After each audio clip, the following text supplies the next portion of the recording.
Ne regarde pas à l'armée syrienne qui est devant toi. J'interpelle ceux qui est assis. Ne regarde pas à ces problèmes qui t'entendent tourmenter. Car ceux qui sont avec nous sont de loin nombreux que toutes ces armées qui nous environnent. Ces Égyptiens que vous voyez ont encore un peu de temps, vous ne les verrez plus jamais. Parce que les commandants des morts, la colonne de feu est ici pendant que nous l'adorons.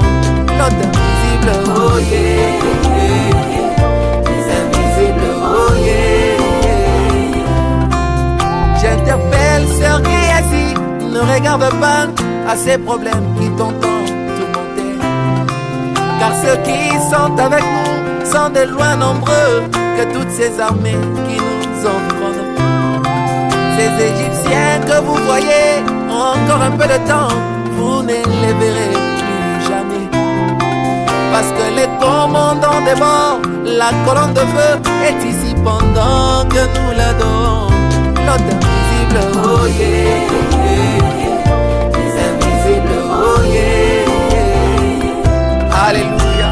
Oui, Zambé apambola bino balandi émission ya culte ya miracle na banda kusika bozali tika ete loboko na Nzambe ezali kona bino pe puissance ya Saint-Esprit a manifesté puissamment kati na bino. Chrétiens, peuple de Dieu, congolais, quinois, brazzavillois et sikaboza, je vous dis la vérité que l'onction du Saint-Esprit le lieu que ça nene na ndaku na yo na bomoi na bino. Et nebisi bino ke yebisa bandeko déjà prophète Esaïe azan en direct na ba télévision na bino parce que la puissance du Saint-Esprit il y a déjà en action kat na biso. Merci lelo si Jean le Zali fini la paire. Donc malheureusement fini la paire. Kobanga esili. Amen. Zebisa mutu mo ke yebisa ndeko na oke kobanga esili.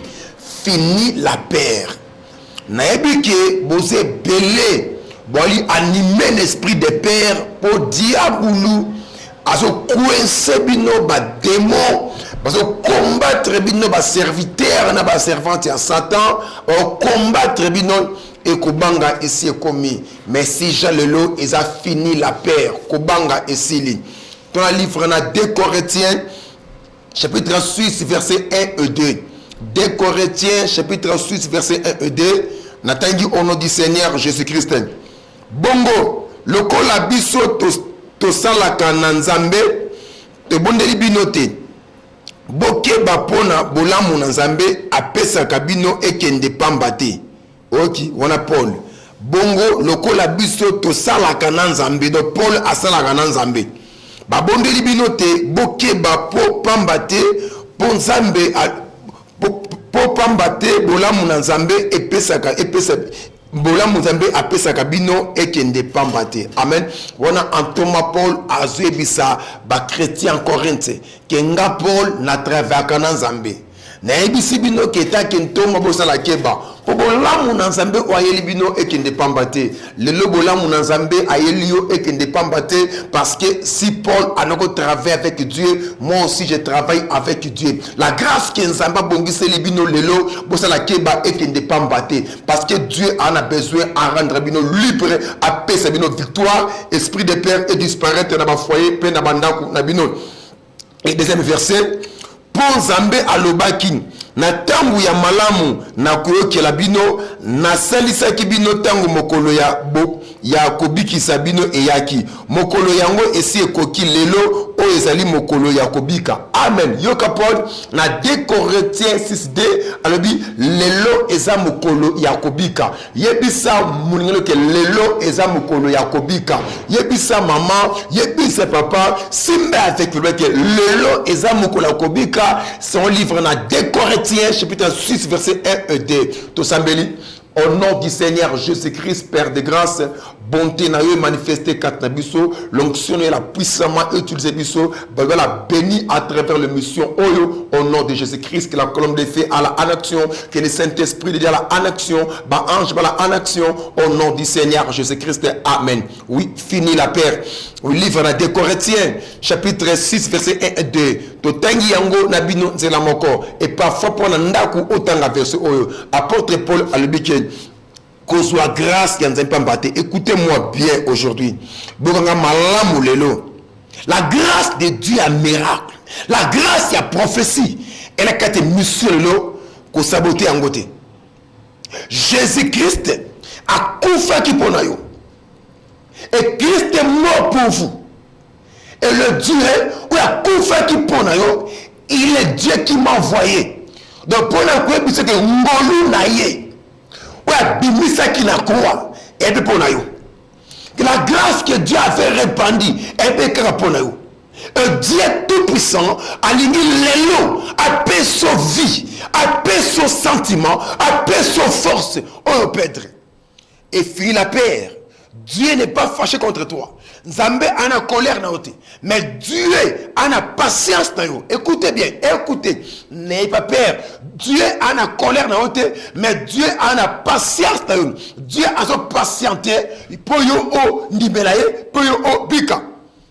Et parfois, on pense que Dieu a la colère na yo, Dieu a linga kaotie na makambo kutenango parce que lobi na zui moko na message na WhatsApp na ngai moko na serabi papa je vois comme Zambé alinga sungate. Non, ko pense bongote. Ko banga bongote. Dieu a zolinga mutu nyonso. Si Dieu a pouvoir na un fou vie, bon ko mutu zo ko adorer. Fini la paix. Makambe comme le wana. Et je vous dis, l'élo, on a une solution. Bitumbo est tel milieu, je vous dis, l'élo, on a une solution. Donc, on soit grâce à Nzambe à 20 ans aujourd'hui. Croire dans tous ces 15 jours. Fini la paix. C'est là. Jésus-Christ a koufa pour nayo. Et qu'il loua nayo. Mais Christ a joué. Donc, on va s'y loganter. Et donc là, pour le moment, donc mettre ça en pratique. Donc Jésus-Christ, la mort là qui a eu, c'est Christ à ce qui a eu. Donc souffrance au Christ a porté à qui? Il a qui souffrance qui a punition en sous mon aïe. Mais Christ a accepté cela. Donc Satan a sauté et Satan a eu bon fouetté, Satan a eu bon guérison. Tu dois croire à cela. Ce que j'ai remarqué, te belé dans le monde évangile, la théorie. Non, dans la Bible, il y a la théorie et la pratique. Dieu dit, la lumière soit, la lumière fut. Dieu dit, créons l'homme à son image, l'homme fut créé. Donc Dieu a la théorie et la pratique. Écoutez, écoutez. Et parfois, on va les condamner. Et parfois, on va les accuser pour n'amassoumounou akala. Et je vous dis que Christ n'a croix. A souffert qui punition et massoumounou nyos sur la croix. Donc, sur la croix, Jésus a souffert qui punition et massoumounou nyos. Donc, moutou mon côté, on a droit qu'on condamne yo. Esprit mon côté, et on a droit qu'on accuse yo. Parce que Christ n'a croix avait porté tous tes péchés. Pourquoi Banga? Quand on pose des questions, Dieu parle-moi et révèle-moi les péchés péché dans la bota. Toi tu crois que tu vas passer? Hein? Donc je crois que les gens ont passer. Tu poses que Dieu révèle-moi le soumounini et le péché dans son mbongo. Donc tu crois que Batutu va son mbongo va passer. Frère, sœur, pourquoi tu te condamnes? Reçois l'esprit de grâce. Reçois l'esprit de grâce. Croire dans votre salut. Christ n'a quoi à koufa qui pona yo. Azima sumo puni punition ya masumu no nyonso nano botama kite. Dieu savait que ce que botami okoyiba okoboma okabazemi osaki ndumba. Dieu savait. Abi Jésus va avant mutua kende Yesu yo kende zwa ma punition ya masumu na ye. Tangu ya kwena mokili osana masumu akoye bangai malheur tout eza épargné na croix yo porter masumu. Maintenant frère, maintenant sœur, et pourquoi tu te condamnes? Dieu a besoin de toi. Dieu va te visiter. La puissance du Saint-Esprit va te toucher. Souffrance, elle lui dérange vie. Aujourd'hui, et si tu crois, tu verras la gloire de Dieu. Crois seulement. Finis la paix. Qui te condamne? Qui t'accuse? Et qui te dit que Dieu t'a abandonné? Qui te dit que Dieu ne marche pas avec toi? Qui? Livre des Chroniques, chapitre 20, verset 20. Des Chroniques, chapitre 20, verset 20. Crois seulement. Crois seulement. Si tu crois, tu verras la gloire de Dieu. Mais si tu ne crois pas, tu ne verras pas la gloire de Dieu. Écoutez 2 Chroniques 20, 20. Nous lisons. Tutangiango na kombo na Yesu Kristo. Na tongo balamuki pe basimbi nzela pona kokende na esobe azelu ya tekoa libosi ya kokende Yosafat alebi na bango boye batu ya Yerusalem pe ya Yuda mobimba bokangai botia mitema na Yawe nzambe na bino bongo bokozwa makasi botia mitema na ba prophète na ye bongo bokolonga. Amen. Awa Israël enako banga ennemi Israël enako banga ennemi mais roi l'ennemi Josaphat abi Israël bosambeli boyembi nzamba lobi bocha mitema na nzambe bokolonga mais bocha mitema na basel na yo basakoli. Amen. Ne vous récite chrétien écoutez déclaration oyo et qui y a roi. Pourquoi? Parce qu'un homme lévite avait reçu l'onction de prophétie, à prophétiser, à pécher et sa colère victoire. Mais écoutez, na croix, Christ nous a donné la victoire. Nous avons parlé comme un homme à écrire. Na croix, Christ a péché la victoire. Na croix, échec est été. Si tu crois à la mort de Christ, échec est été. Si tu crois à la mort de Christ, maladie est été. Et si tu crois à la mort de Christ, célibat est été. Si tu crois à la mort de Christ, tu es vainqueur. Crois seulement. Comment tu as pu? Hein? Josaphat, eh bien, qui lundi ça Israël. Abi boke na combat. Boko bunda. Boko longa. Bocha elikia na zambe na bino. Boko wa makasi. Mais bocha elikia na basakol na ye. Bongo bino boko longa. Peuple de Dieu, écoutez. Aujourd'hui, je vous dis aujourd'hui, si vous croyez en Dieu aujourd'hui, vous serez affermis. Zongi sa foi pour Nzambe. Si vous croyez en Dieu aujourd'hui, vous serez visités. Écoutez, et si vous croyez en moi, comme son prophète, vous allez réussir. Échec et zayoté. Si tu crois aujourd'hui en Dieu, tu seras affermi. Mais si tu aussi tu crois en moi, comme son serviteur le prophète, on peut réussir. Échec et zayoté. Toujours, l'émission est en direct. J'ai ça au numéro de téléphone. Et Dieu va te visiter. La puissance de Dieu va te visiter. Notre Dieu puissant, notre Dieu est merveilleux. Crois seulement. Israël est l'enga quitté. Israël est banga quitté. Donc roi à lobby. Bâtir foi dans Zambé, bâtir foi dans prophète, bâtir plutôt dans combat. Écoutez, bitumba yanayo, ezayote, et bitumba Zambé. Souviens-toi, gardez silence, car moi je combattais pour toi. Mais on est galine. Hein? Aujourd'hui vous serez libérés.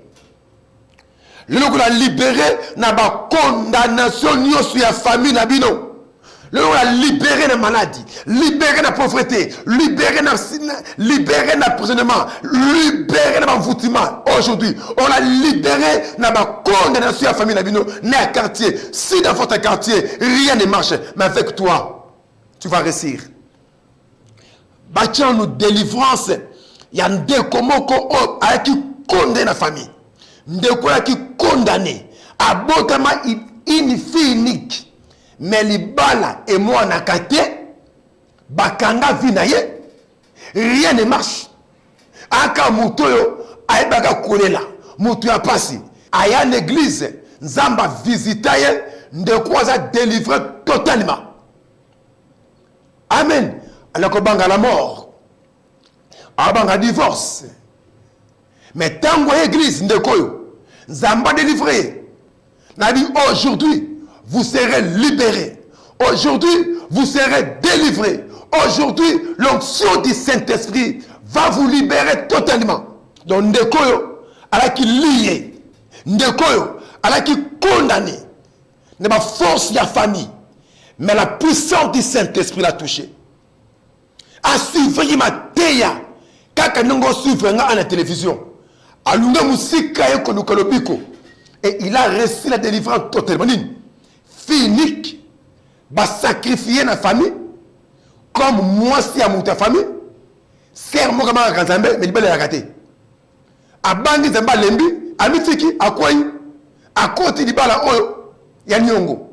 Na kati les bala nyongo la côté, koku fait la bana elandi. Mobani atiki akini. Et alingi ami boma, alingi ami tia singa. Mettons ok évangile si naturel.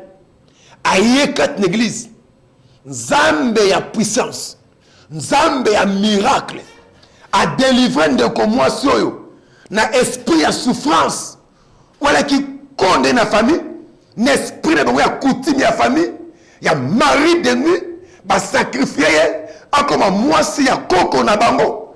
Ba kanga vini na si ya mai. Ba tindika na mboka na zamba. Mutabika kan. Na Kinshasa. Mais nzokande azana village likolo ya nzete na kati ya bale vina mutu na kabiete mais tango aye onction na nzambe en action ndeko azoki délivrance totale bilime amaye tikiye bilime afanye tikiye regardez ndeko wana comme qui libre totalement et tango telemi na elongina fungwani na joie na mutema na emati.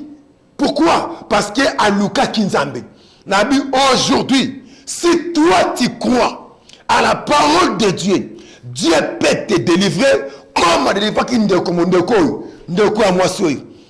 Si tu crois, qu'on doutait de quoi seulement, notre Dieu puissant, Obangandoki, Obanganga, finit la paix. Kobanga Lungwa, le dit de la Bible, à sa puissance, à sa merveilleux, il est capable, il y a qu'on libérer yo, la force kangio, il est capable, il y a une commission libre, Zambia Bible, à sa capacité à libérer la serre, à la qui libérer, Nabi Lelo aujourd'hui, si tu crois dans Zambie, et si tu crois dans moi, comme son serviteur, je vous dis aujourd'hui, tu seras délivré. Aujourd'hui, tu seras libre. Et la puissance du Saint-Esprit va te toucher. Bando qui a famille, bando qui a quartier, qu'on libère finalement, bloquer stérilité, pauvreté, malade, échec dans la vie, célibat, vie à péché. Dieu est capable, il y a qu'on libère, crois seulement, qu'on banque la communauté. Fini la paix, il y a bondi ça unité, tu as l'appareil. Il y a une émission et une émission en direct. Ce que tu as dit l'appareil, tu as fait l'appareil, tu as prié pour nous. Ma force est kangio, nous avons libéré. Notre Dieu a le même. Hier, aujourd'hui et pour toujours. Même Nzambe est délivré. C'est même Dieu a délivré l'élo, na coup d'appel. Tu as le livre Jean. Chapitre 11, verset 40. Livre dans Jean, chapitre 11, verset 40. Natangi na kombo na Yesu Christ. Yesu azongisi lié. Ceux qui ont dit au komona le kumu ne Nzambe. Na le baki boete. Yesu azongisi lié. Ceux qui ondimi okomona lokumu ya Nzambe nalobaki boyete comprendre donc c'est Jésus donc Jésus ayebisi Marthe ce qu'on dit okomona lokumu na Nzambe le Dieu que nous prêchons il est le Dieu des miracles le Dieu de puissance il est capable ya ko libérer si tu crois Marthe anabanga Seigneur, d'accord, il y a Lazare et l'ombi solo. Qui s'appelle Marthe? Le mec qui dit Marthe. Si tu crois Marthe, tu verras la gloire de Dieu, Marthe. Abi Seigneur, de Lazare et l'ombi solo. Kobanga. Donc, on peut penser qu'on dirait les Kambunayo et les Kim Zambé Makasi. Donc, on pensait qu'on dirait les Tumbafinayo, nous sommes en Bimana Kobanga. Quoi seulement? Bitumba za yote eze Nzambe atana wafandi wana batelemeli yo batelemeli Nzambe yote yo ndi makaka benga Nzambe kota en action somba yo unité tiens appareil le prophète loba bitumba na Nzambe kota tu verras le miracle. Pourquoi quoi? Tala, on les a qu'il sa miracle. La colonne de feu, elle est qu'à tes missions. Je crois, la colonne de feu, elle est qu'à tes missions. Et la puissance de miracle, elle est en action. Tala, Jésus, à ce cas Marthe, au habitant où Jésus, amène la tombeau, Babi Jésus plaira. Parce que Jésus n'a pas elle a une crédibilité à tout. Elle a une Lazare. Je vous dis ces jours-là, ce qui Jésus, abaka mututu na tomba la muka aninga la muka mais quand pour que Lazare sort pour être le cimetière mukolwana et qui muto appelle kabatu pema amen Jésus est capable il y a qu'on soit venu dans la poussière à terre en gloire Jésus est capable il y a qu'on soit un peu d'hôpital à terre en santé Jésus est capable il est capable quoi seulement t'es là. Dieu vous a créé à son image. Osa image ya Nzambe. Osa image ya diabolité, osa image ya maladité, osa image ya bonté. Tu es l'image de Dieu. Dieu n'est pas pauvre, il est riche. Dieu n'est pas maladif, Dieu a bonne santé. Amen. Dieu t'a créé dans son image. Pour la lier, Dieu t'a fait créer pour être libre. Tu dois croire en liberté. Qui t'a condamné? Qui t'empêche d'être libre? Dieu t'a créé pour être libre. Dieu lui-même est libre. Aux son image, il faut croire. Si tu crois, mon frère, aujourd'hui, tu verras la gloire de Dieu. J'ai ça l'onction, j'ai la foi. Et toi aussi, recevez la foi. Au nom du Seigneur Jésus-Christ. On l'image en Zambé. Dieu t'a fait créer pour être libre. Il t'a fait créer pour être béni. Il t'a fait créer pour être en bonne santé. Est-ce que Dieu peut te créer pour comme un tuberculeux? Maladif, diabétique? Non, c'est Satan qui a fait cela, ce n'est pas Dieu. Alléluia, alléluia, c'est Satan qui a fait cela, ce n'est pas Dieu. Tu es l'image de Dieu. Mon Dieu n'est pas diabétique, mon Dieu n'est pas sidatique, mon Dieu n'est pas pauvre et mon Dieu n'est pas stérile. Nous sommes dans la bref, on est que la parole de Dieu. Amen. Croire. Tu n'es plus l'image à Diaboulou. Tu es l'image de Dieu. C'est Dieu qui t'a créé. Malgré Botama et Papa Nabino. Mais c'est Dieu qui t'a créé. On va penser en Zambé. On va image en Zambé. Tel qu'il est, que tel que nous sommes. Tu dois croire à cela. Sois convaincu, pasteur. Alléluia. Alléluia. Notre Dieu puissant. Notre Dieu capable. Il y a qu'on libérer. Il n'y a pas force et kangio. Mais ça demande au croire. Dieu t'a créé pour nous marcher avec lui. Dieu t'a créé pour t'embonayer. Nzamba kelote pour la otambola. Naba démon, naba mvoutima non. Dieu t'a fait créé pour t'embonayer. Il t'a créé pour marcher nailler. Non pas avec maladie, non pas avec des démons. Dieu t'a créé pour la bonne santé. Dieu t'a créé pour vivre la vie à paix. Dieu t'a créé pour être libre. Alléluia. Dieu t'a créé pour être libre, frère. Frère, croire à cela. Qu'on dit ma bêtise, ma berger paresse, ma dimission. Comme sans zambe, pose au bella. Yo on dit maman on a bella. Comme sans zambe, pour couper les moines. On dit maman on a koufa. Ce n'est pas Dieu. Il ne faut pas adorer des bêtises. Alléluia. Quoi seulement notre Dieu est capable. Il y a encore restaurer.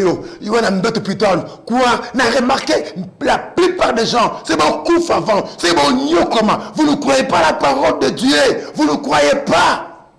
Notre Dieu n'est pas dit des théories seulement. Il est dit des théories et des pratiques. C'est la bonne suivre. Ceux qui n'ont machine du coup, non. Bah, quand j'ai délivrance, il y a un de comme bali oyo. Ndeko là qui lit le bavoutima. Ndeko lit le bavoutima. Ndeko on a pensé que elle est normal la vie naie. Regarde Ndeko. A qui lié. Lié. A sala kama kambo tambo la kate. Ce qui est mbongo, faut que m'en voter à Kenabar. Ce qui est mbongo, faut que Abela. Rien ne marche la vie naie. Mais ailleurs l'église. Dit, il y a un Dieu puissant, frère. Dieu est capable de libérer. Crois seulement que ses frères à l'église, à lui qui fasse dans Zambé, Zamba million basakoli, Zamba bengangai, ou à tenga le kundi na moto. Quand toka, la lutte au prier, de quoi bamba inase. Ni le mot, toujours, bah, démon, esprit de sirène des eaux, et kanga viande koyo, a eu ko bongate, a ko balate, il faut la ka ambiancer, a ne ko gaspiller mbongo, ne ma kamza katina. Mais Dieu l'a délivré. D'autres Dieu puissant frère. Il faut croire, Dieu t'a créé pour ne marcher na yo. Non pour marcher là-bas, démon, pour la sirène, si votre vœu allié, tu as une appareil. Tu as un appareil, ton repère, c'est un numéro pareil. N'a prié pour nous. On est esclave à Satan, on est esclave à diaboloté. C'est frère qui délivrait la maladie, délivrer l'envoûtement à la famille et délivrer l'esprit à sirène, délivrer l'esprit à cuiti.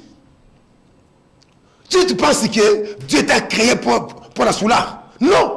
Non, Dieu a créé pour la soulard, ni pour l'impidique. Dieu t'avait créé pour être son fils et sa fille. Dieu t'avait créé pour le servir. Mais c'est le diable à créer un démon et quatre nabiso, briller, ou un destiné, briller la vie nabiso. Tu dois croire et tu dois chercher Dieu. Et notre Dieu est capable. Notre Dieu est puissant. Il y a qu'on libérer, il y a force et kangiyo. Notre Dieu est capable. Il y a qu'on bimisayo, notre Dieu est capable. Il y a encore 4 chaînes. Ma condition, croire. Oh, Bangaline. T'as la fini la paire. Fini la paire. Lukan Zambi. Zoa numéro à téléphone. Je sais que ma cause à Kabino, ma prophète, ma venturier, ma kisi bakoti, ma liko, numéro les gratté. N'a dit oyanga numéro et les caca. Meka. Mais que tu font l'appareil et que les cas, notre Dieu est puissant, le même Dieu est qui n'a qu'à délivrer ses frères. Il peut te délivrer aujourd'hui si tu crois. Si tu crois, parce que tu es l'image de Dieu. Dieu t'a créé pour être béni. Dieu t'a créé pour être libre. Dieu t'a créé pour vivre dans la bonne santé. Dieu t'a créé pour vivre dans la paix. Non pas les esclaves, par les démons. Non pas la tourmentée par les diables. Non. Oh, alléluia. Livre d'Ésaïe, chapitre 6, verset 8. Crois seulement. Et si tu crois, tu verras la gloire de Dieu. Crois seulement. Ndeko pandimaki, ayaki abikaki. Livre d'Ésaïe, chapitre 6, verset 8. Écoutez ce que la Bible dit. Bongo na okin kolo azali kotuna bongo na okin kolo azali kotuna natinda nani akozala ntoma na biso azongisi ngai o tinda ngai bongo na okin kolo azali kotuna natinda nani akozala ntoma na biso na azongisi ngai o tinda ngai. Amen. Esaïe na présence en Zambé abangaki.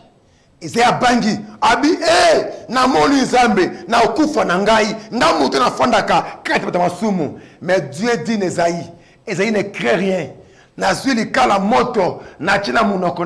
J'ai enlevé tous tes péchés. J'ai enlevé toutes tes iniquités. Maintenant, Esaïe n'a pas hein? Pourquoi banga? Pourquoi ce banga? Dieu vous aime. Dieu te cherche. Ce n'est pas Dieu. Dieu te cherche. Quand Dieu te cherche, avec ma source, Dieu te cherche.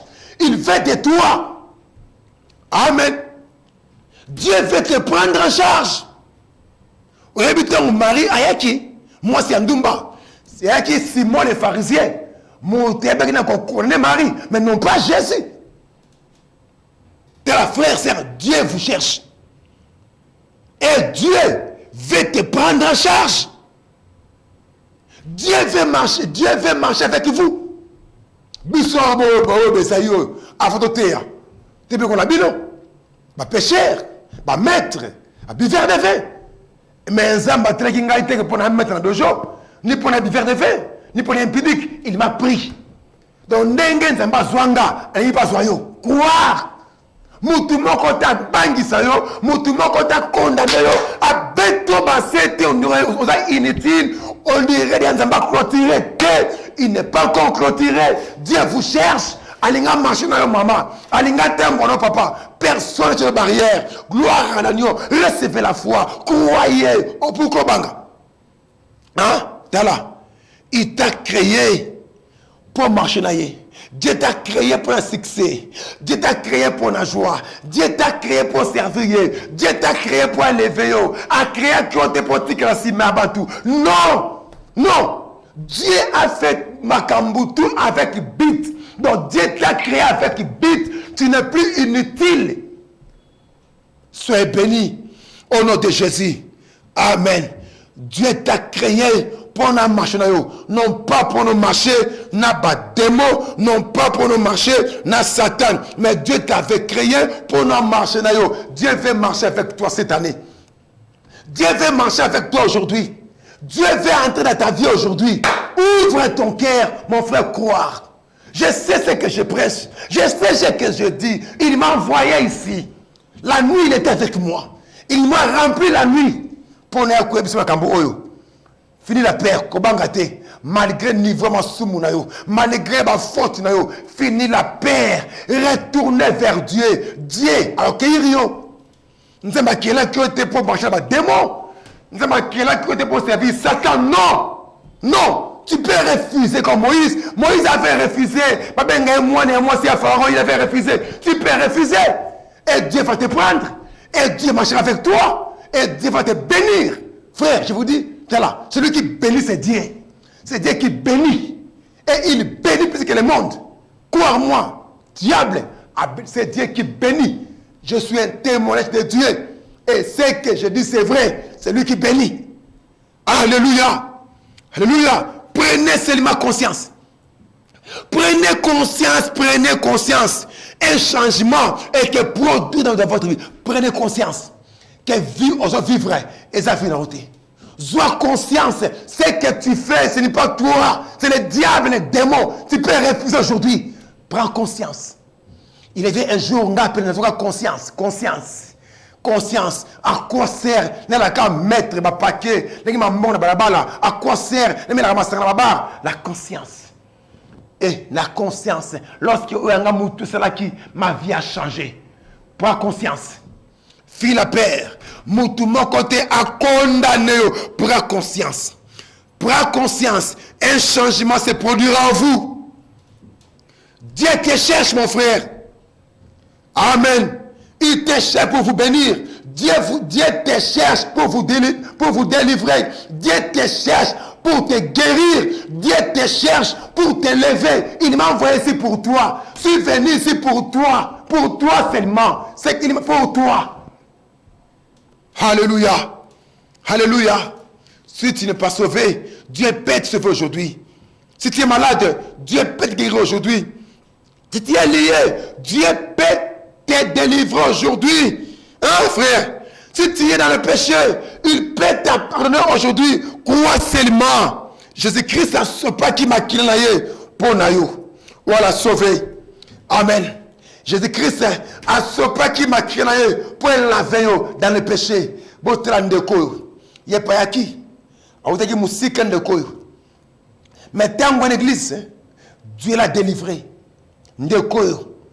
Et les mots ndeko, troisième ndeko. Il n'y a pas qu'une église. Elle a qui condamné. Elle a qui lié. La vie a péché. Lié. La vie de péché. Mais Dieu l'avait délivrée.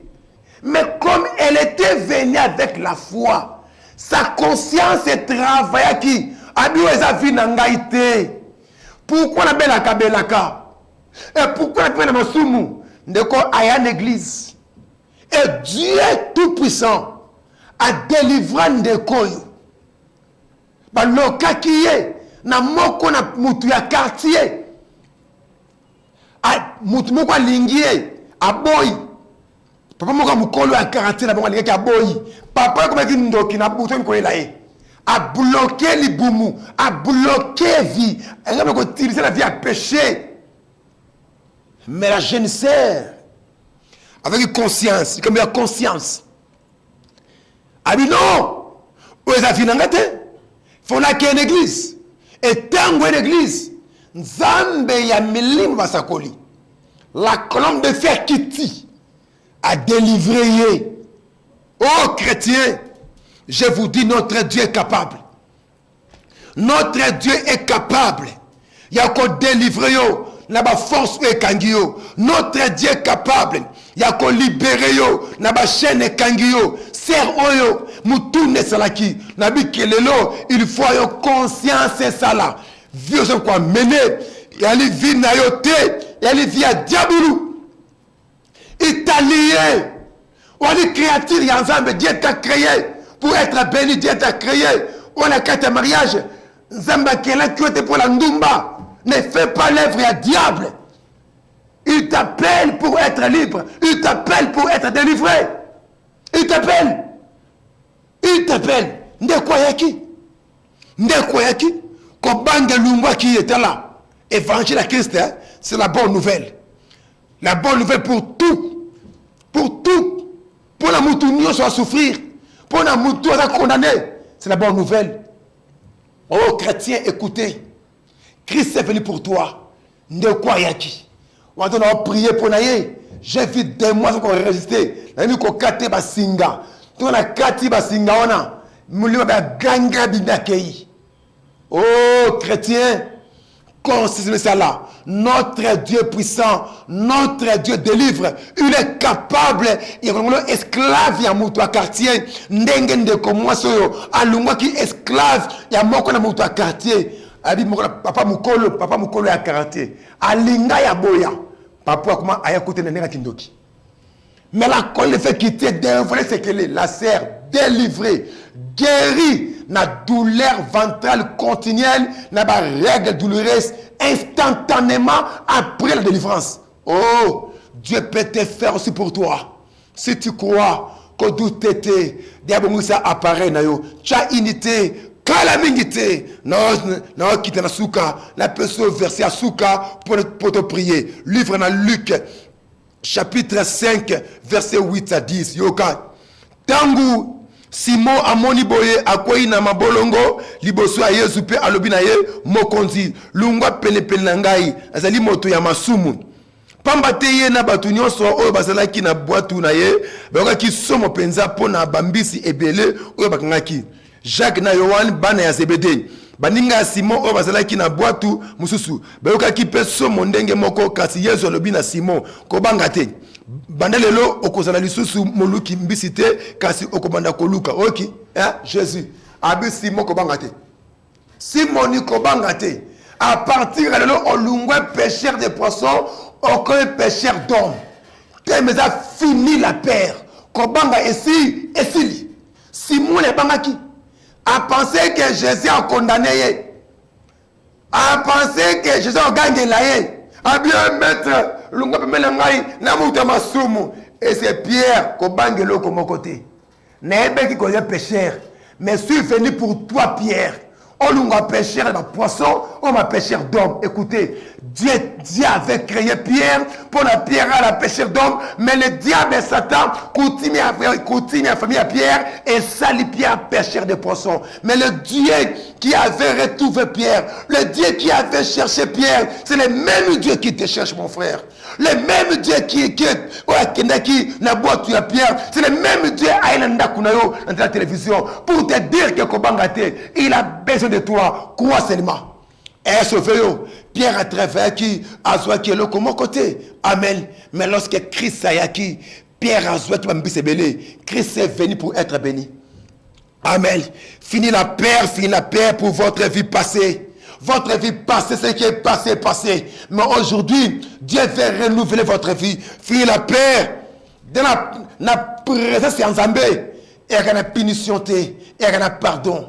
Il y a une miséricorde. La présence de Nzambé, il y a un miracle. La présence de Nzambé, il y a une guérison. Tant que vous kitaka, il y a un bikisa, il y a un limbisa, il y a un sauvé. La grâce de Dieu coule jusqu'à aujourd'hui. Que le Seigneur Dieu vous bénisse. Est-ce que vous croyez? Bon dimi.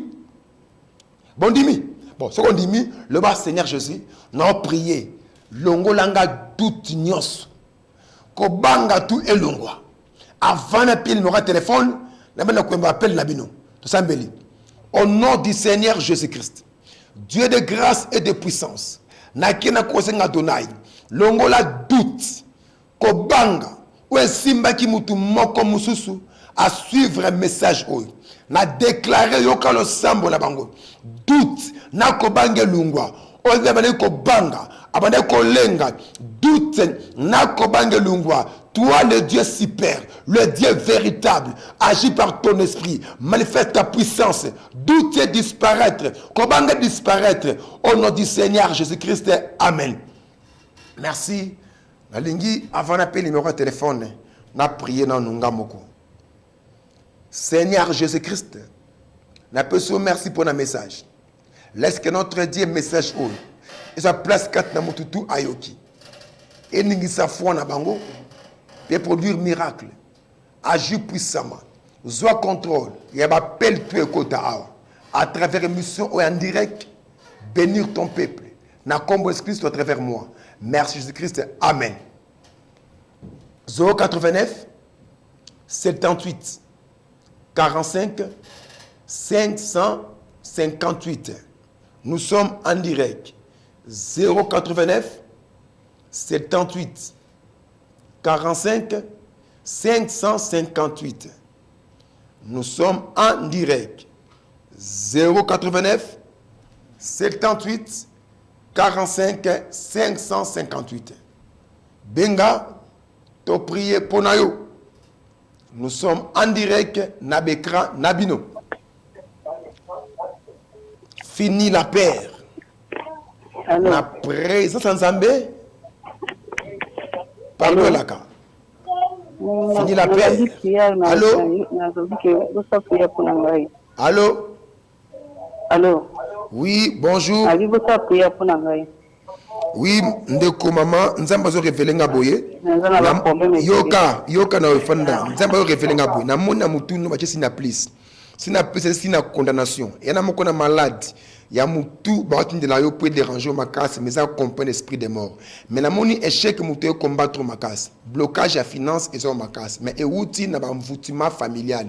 Na famille côté maman bota bino vraiment ba kanga bino zo mbonga malongati. Mais na prier pour na yo que ce qu'on a foi, Dieu peut opérer des miracles dans votre vie aujourd'hui. N'habitez les Camerounais, c'est la kinini pour le Bénini. Allô? Monsieur Sokobengi, il faut une unité. Si Dieu m'a révélé en 4 ans de cette prophétie. 089 78 45 558. Allô? Allô? Fini la paix.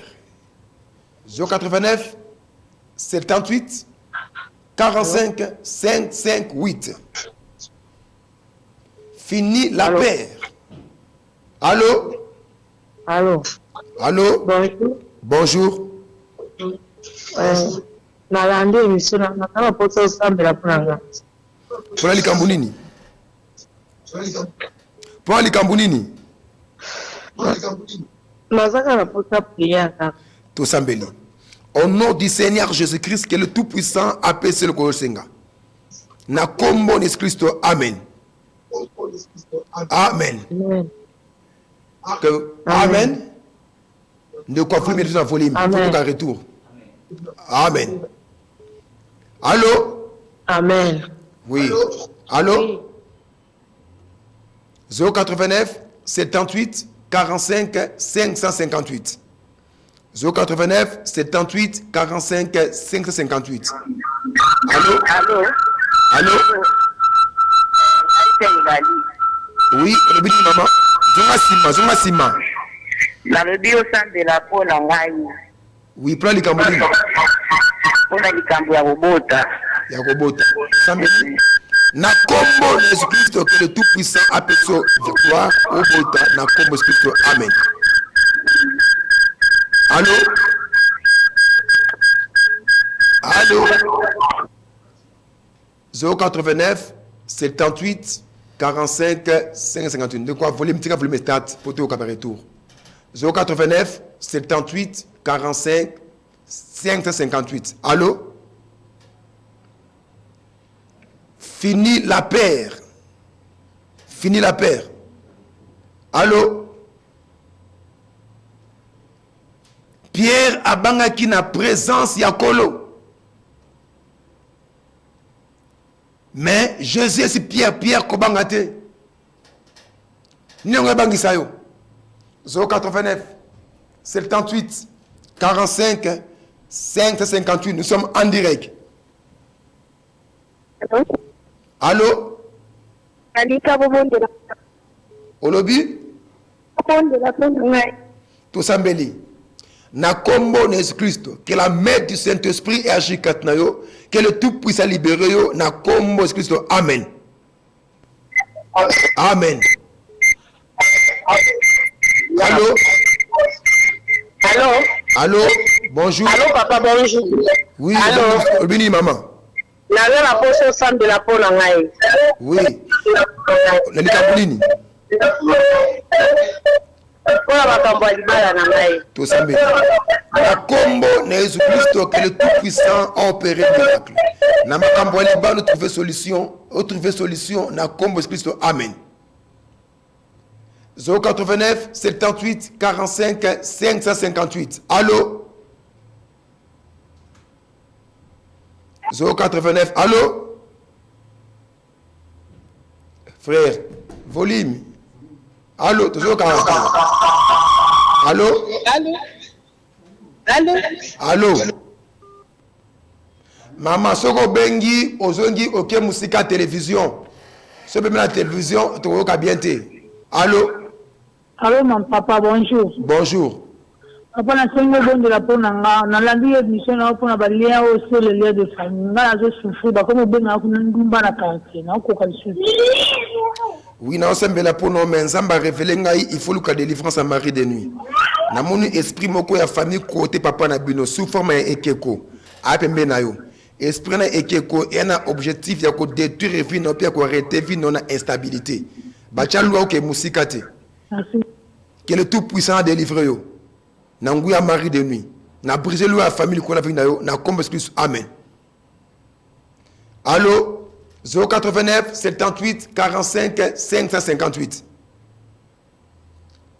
Nous sommes en direct. 089 78 45 558. Allô? Fini la paire. Pour la vie nos passés. Pierre Abang va venir passer. Pierre Abang qui? Allô? Allô? Oui, bonjour. Bonjour, papa. Olobinini. Nalobi kama na fukate mwana nazana ye maladi ngai moko kantusana mwana bien te na vina subo boni na.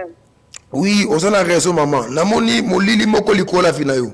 Donc puissance à sorcellerie et tu on a sabila que mabé à souffrance à maladie. Même yo moko na moni ozoko sula osenda makila. Donc prier que Nzambe épargne yo na maladie tuberculose. Na so senga Nzambe guérir libota na yo. Le boko na Nzambe kita na kombo Christo. Amen. Allô? Allô? Allô? 089 78 45 558. 089 78 45 558. Allô? Allô? Allô? Allô? Oui, bonjour. Bonjour. Nazo kabiente. Le mot makasi. Le mot makasi.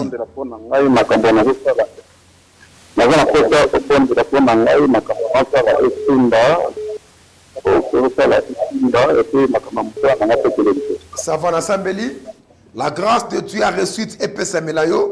N'ordonner que ba ange a reçu tout mon ayo. Makambune simbe qui est libre. On a déclaré bon on a combo plus amen. Papa bengi pour makambune simba. Na moi le boulot moko le bosunayo. Donc Satan le dit azoko pêche azoko combattre on a année oyo.